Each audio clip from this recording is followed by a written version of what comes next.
ಓಂ ಸಾಯಿರಾಮ್.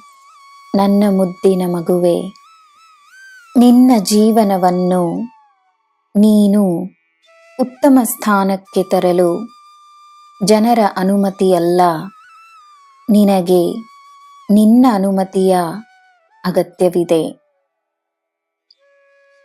ತನ್ನ ಜೀವನ ಹೇಗಿರಬೇಕೆಂಬುವ ನಿರ್ಧಾರವನ್ನು ಮಾಡಿ ಅದಕ್ಕೆ ಬೇಕಾಗುವ ಶ್ರಮವನ್ನು ಮಾಡಬೇಕಷ್ಟೆ.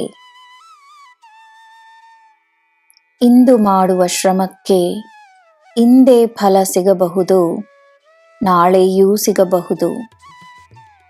ಆದರೆ ನಿನ್ನ ಶ್ರಮವನ್ನು ಮಾತ್ರ ಮಾಡುವುದನ್ನು ನಿಲ್ಲಿಸಬೇಡ.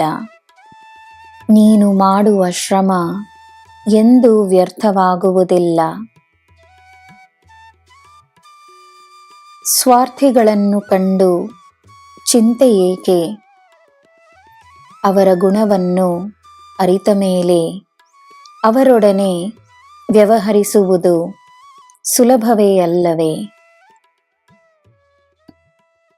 ಅವರಿಂದ ನಿನ್ನ ಅಪೇಕ್ಷೆ ಸರಿಯಾಗಿರಬೇಕಷ್ಟೆ.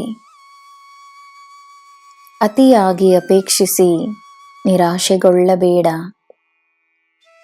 ಎಲ್ಲಿಯ ತನಕ ಅವರು ನಿನ್ನೊಡನೆ ಪಯಣಿಸಿ ನಿನ್ನ ದಾರಿಯಿಂದ ಯಾವಾಗ ದೂರವಾಗುತ್ತಾರೆ ಎಂಬುದು ಅವರ ಗುಣವೇ ನಿನಗೆ ತೋರಿಸುತ್ತದೆ. ಅವರನ್ನು ಅವರಿರುವ ಹಾಗೆಯೇ ಸ್ವೀಕರಿಸಿದರೆ ದುಃಖವಿರುವುದಿಲ್ಲ.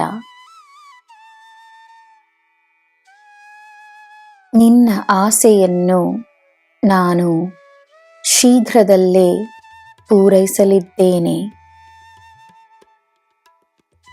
ಕಷ್ಟವೆಂದೆನಿಸುವ ಕಾರ್ಯವನ್ನು ಸುಲಭವಾಗಿಸುತ್ತೇನೆ.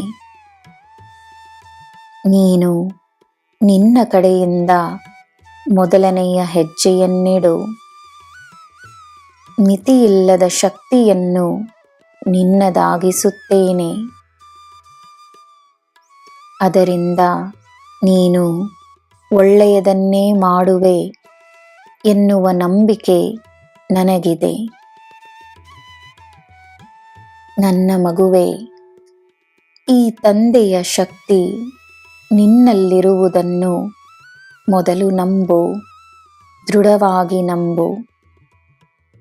ಈ ತಂದೆಯ ಮಗು ಶಕ್ತಿಶಾಲಿ. ನಿನಗೆ ಎಲ್ಲ ಶುಭವೇ. ಜೈ ಸಾಯಿರಾಮ್.